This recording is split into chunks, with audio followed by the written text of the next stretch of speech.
Ba'zida omad biz tomonda emasdek tuyuladi. Ammo ba'zan shunday aql bovar qilmas voqealar sodir bo'ladiki, ayrim odamlar haqiqatdan ham juda katta omadga ega bo'lib chiqadi. Qo'rqinchli yiqilishlardan tortib chaqmoq urishigacha sizlarga tasavvur qilib bo'lmas holatlarda omon qolgan eng omadli insonlarni taqdim etamiz.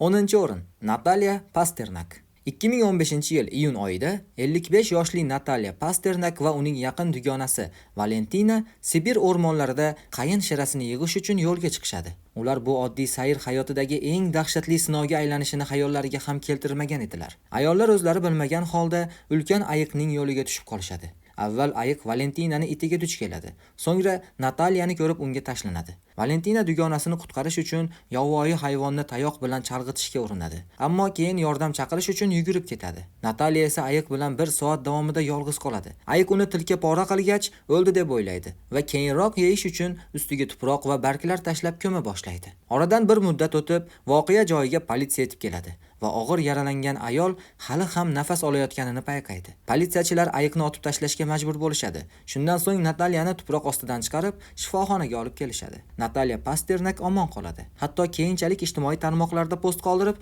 shunday deb yozadi: Hayot naqadar go'zal. 9-o'rin Phineas Gage. Phineas Gage'ning voqeasi tom ma'noda odamni miyasini portlatadi.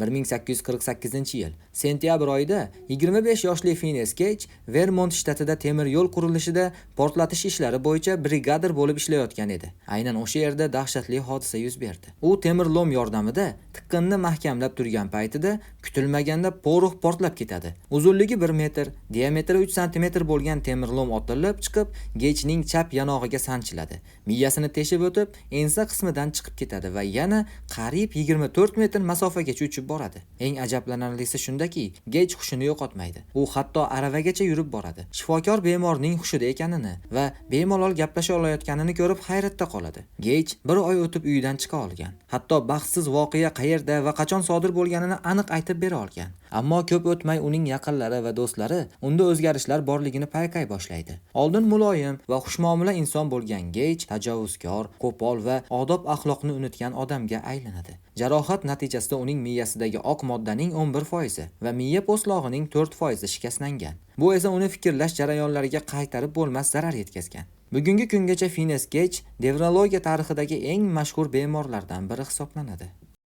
8-o'rin Casey Wagner. Aytishlaricha, chaqmoq bir joyga 2 marta urmaydi. Ammo bir erkak bu ibora unchalik ham to'g'ri emasligini o'z boshidan kechirib bildi. 2013-yil oktyabr oyida 31 yoshli Casey Wagner Texas shtatida o'tkaziladigan yillik tadbir Redneck Games nomli festivalga keladi. Osmonda qora bulutlar to'plana boshlaydi. Do'stini kutayotgan paytida u hojatxonada edi. Wagner yaqin atrofdagi daraxt tagiga yashirinishga qaror qiladi. Aynan shu qaror unga juda qimmatga tushadi. U daraxt tanasini yorib o'tgan elektr uchqunini ko'rganida allaqachon kech edi. Birinchi chaqmoq Casey tanasiga uriladi. U yerga qulashga ham ulgurmay, ikkinchi chaqmoq uning etigiga tegadi. Yaxshiyamki yaqin atrofda hamshira bor edi. U zudlik bilan yordam ko'rsatib, tez yordam kelguniga qadar Caseyni hushida ushlab turadi. Atiga bir kecha shifoxonada yotganidan so'ng Caseyga uyiga javob beriladi. Shifokorlar uni tirik mo'jiza deb atashadi. AQShda chaqmoq urish ehtimoli taxminan 750 mingdan birga teng. Casey 2 martalik zarbadan omon qolib, haqiqatdan ham juda katta omad egasi bo'lgan. U endi yomon ob-havoda daraxt tagida turmaydi. 7-o'rin Sambora. 2018-yil avgust oyida bu inson Kambodja o'rmonlarida 4 kun davomida ovqatsiz, suvsiz va chiqish imkoniyatsiz qolib ketadi. Aytgancha, u 2 ulkan tosh orasida tiqilib qolganini ham aytib o'tish kerak. 28 yoshli Sambora mamlakatning shimoliy g'arbiy qismidagi Battambang provinsiyasini tog'li o'rmonlarida sotish uchun ko'rshapalak tezagi guano izlab yurgan edi. To'satdan uning fonari kichik bir chuqurlikka tushib ketadi. Uni olishga uringanida esa oyog'i toyib, tor qoyali yoriqqa qulab tushadi. U yerda u 2 katta tosh orasida siqilib qoladi va butun 4 kun davomida qimirlay olmay azob chekadi. Oxir oqibat undan xavotirga tushgan akasi uni topib qutqaruvchilarga xabar beradi. Qutqaruvchilar yuqoridan suratga olishadi va erkakni qutqarish bo'yicha uzoq davom etgan operatsiyani boshlashadi. Shundan so'ng Kambodja politsiya rahbari Chakray tog'iga chiqishni taqiqlaydi. Shunchalik og'ir sinovdan keyin Sambora zo'rg'a tirik qolgan bo'lsa-da, u to'liq sog'ayadi. Haqiqatdan ham u nihoyatda omadli insonlardan biriga aylandi. 6-o'rin Kristin Makkenzi. Ba'zi odamlar skydivingni juda yaxshi ko'rishadi, ammo ko'pchilik uchun osmondan pastga qulash fikrining o'zi dahshatli, hatto parashyut bilan bo'lsa ham. 2000-yilda 23 yoshli Kristin Makkenzi o'zining 112-sakrashiga tayyorgarlik ko'rayotganida, bu sakrash avvalgilaridan tubdan farq qilishini xayoliga ham keltirmagan edi. Kristin 3,5 kilometr balandlikdan instruktorsiz sakraydi. Parashyutni ochish vaqti kelganida esa u ochilmaydi. Vahimaga tushmaslikka harakat qilib, u zaxira parashyutining shunurini tortadi, ammo arqonlar chigallashib ketgandi. Keyin esa elektr uzatish kabeliga uriladi. Aynan shu elektr liniyasi uni qulash tezligini pasaytirib, zarbani yumshatadi va hayotini saqlab qoladi. Uni shifoxonaga olib borishganida atiga tos suyagi singani aniqlanadi. Parashyut instruktori Kristin tirik qolganidan hayratda qoladi va zaxira parashyutining ham ishlamay qolishi nihoyatda kam uchraydigan holat ekanligi aytadi. Makkenzi hali shifoxonani o'zida yana sakrashni e'lon qiladi. 5-o'rin. Greg Rasmussen. Greg Rasmussen qo'riqxonada ishlagan va bir kuni Afrikaning eng xavfli yirtqichlariga juda yaqin kelib qoladi. Bu voqea 2003-yilda sodir bo'lgan. U Zimbabvedagi Hwang National Park ustidan kichik samolyotida uchib, karkidon izlayotgan edi. To'satdan kuchli shamol sabab boshqaruvni yo'qotadi va yerga qulab tushadi. Tez orada u ikkala oyog'ini ham singanini tushunadi. Shunga qaramay, u sudralib borib, yaqin atrofdagi daraxt tagiga yetib oladi. Radiosi ishlamay qoladi va yordam signali yubora olmaydi. Endi u yovvoyi hayvonlar orasida yordam kutishga majbur edi. Himoyasiz va jarohatlangan Rasmussen yirtqichlar uchun oson o'ljaga aylanishi mumkin edi. Uning tepasida kalxatlar aylana boshlaydi. Samolyot yoniga esa fil podasi yaqinlashadi. Rasmussen darhol tayoq bilan samolyotning alyuminiy qobig'iga ura boshlaydi. Shovqin fillarni qo'rqitib yuboradi. Quyosh botgach esa u dahshatli arslon urg'ochisini o'kirganini eshitadi. Keyinroq sirtlon ham yaqinlashadi. Har safar u xuddi shu usul, temirga urib, shovqin chiqarish orqali yirtqichlarni haydab yuboradi. Yuzlab jarrohlik amaliyotlaridan so'ng uning oyoqlari yana ishlay boshlaydi. 4-o'rin. Truman Duncan.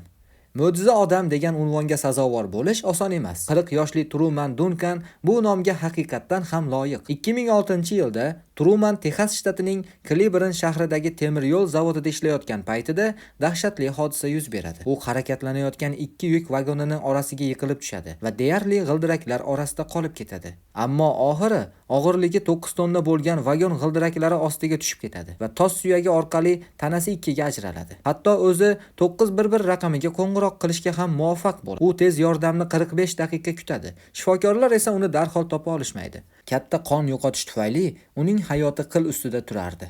Yuragi, o'pkalari, jigari va bir buyragi shikastlanmagan edi. 4 oy ichida 23 marta operatsiya o'tkazilgach, endi nogironlar aravachasidan foydalanadigan Truman yana o'sha temir yo'l zavodiga qaytadi. 3-o'rin. Anna Bagenholm. 1999-yilda shvetsiyalik rentgenolog Anna Bagenholm tibbiyot tarixiga kiradi. U deyarli sovuqdan vafot etish arafasida bo'lganida saqlanib qoladi. 29 yoshli Anna Norvegiyadagi Kjolen tog'ida chang'ida uchayotgan edi. Ammo tushish paytida u nazoratni yo'qotadi va tog' etagidagi muzli oqimga yiqiladi. Qulashi tufayli muz yoriladi va suv Anna boshini pastga burib yutadi. U 20 sm qalinlikdagi muz ostida qoladi va chiqib keta olmaydi. Do'stlari uni topib, tortishga urinayotganlarida muz ustida faqat Anna oyoqlari va chang'ilari ko'rinib turardi. 40 daqiqa davomida u juda tor bo'shliqda nafas olib, tana harorati 13.7 gradusga tushadi va qon aylanishi to'xtaydi. Qutqaruvchilar yetib kelganida Anna muz ostida 80 daqiqa bo'lgan edi. Shifoxonaga yetkazilganda esa